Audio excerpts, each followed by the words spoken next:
And I mean, just speaking from our experience of getting NHL guys on who have openly said, we love the show, we align with your values, we want to come on, we want to talk with you guys because you seem very genuine, we love the interviews and the stuff that you do. Spittin' Chiclets has ruined it for everybody with the crazy road stories and the, I'm not even going to say because I don't want to get us demonetized, but just the wild road trip stories and the wild things that they talk about. And now all the media departments are like, now we got to really rein it in. The pendulum has swung all the way over here and now all the way back there. And I mean, I know from talking to a couple, and listen, I give the fake news media, the TSN, the Sportsnet a very hard time. When I was in Montreal during the Four Nations tournament, I wasn't at the tournament, but I was in Montreal at the time. I had a couple guys from Sportsnet come up and say, we completely agree with everything you guys say.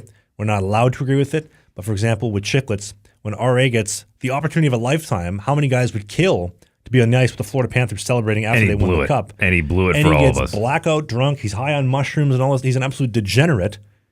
I'm glad that you guys, us, finally said something because obviously the mainstream fake news media isn't allowed to say anything about that. So they have really handcuffed a lot of the media world. Yeah, and that's kind of and just to pull the curtain back, that's the reason why, and even, missing curfew, and they maybe have a little more pull. Barstool Sports has a lot of pull. Like, I mean, they're kind of the big dog when it comes to sports podcast.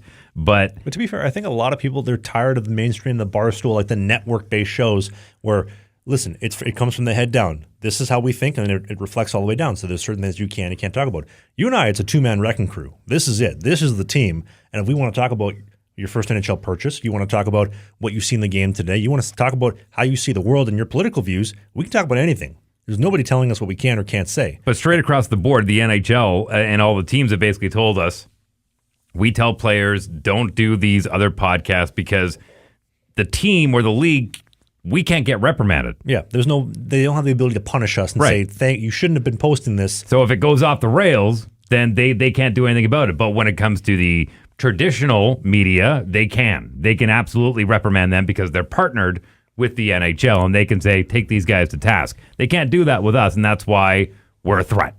Well, and that's why hockey is so boring. It's 20 miles, 20 smiles, hem them in deep. We're a great team. They have a lot of talent over there. Does anybody want to watch that? Does anybody seriously want to listen to that? They will respawn in a different way. You're never going to get rid of them. That'd be good. A little bit of accountability. Hey, listen, like shows like us or some of the other more independent shows, more authentic, more genuine conversations. You have an hour and a half show, there's going to be 90 seconds of gold somewhere along the lines.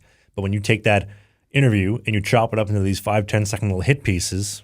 Well, and that's the other threat too, is the people now, instead of somebody who comes across very well polished and answer every question properly, is that you're going to get these people that are able to drop the odd nugget of amazement and wisdom inside of an hour and a half long and go, person was quick on their feet. So are we now looking for a different type of leader, somebody who can sit there and long form explain to you why things are going to be the way they're going to be? Because it's a lot easier to have somebody volunteer their loyalty to whatever idea it is rather than saying, here's the way it's going to be. You have no choice in the matter. Sure, but you can be as prepared as you want. At some point, the guard has to come down and the genuine authenticity will shine, which is why, for those that watched with the Big Bad Orange Man, when he did 3 hours of Rogan, what was it, back in November, you saw the real version of him right there. They're chopping it up towards the end.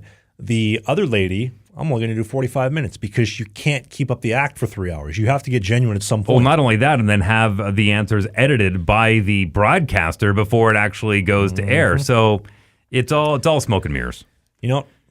This would have all been solved with a great pair of underwear from the team at Sheath. If you enjoyed what you just saw, we do new clips every single day, twice a day on the Clips channel. You see clips right here. And beside Dave's crotch, we have a full-length show every single Sunday, right by my hand.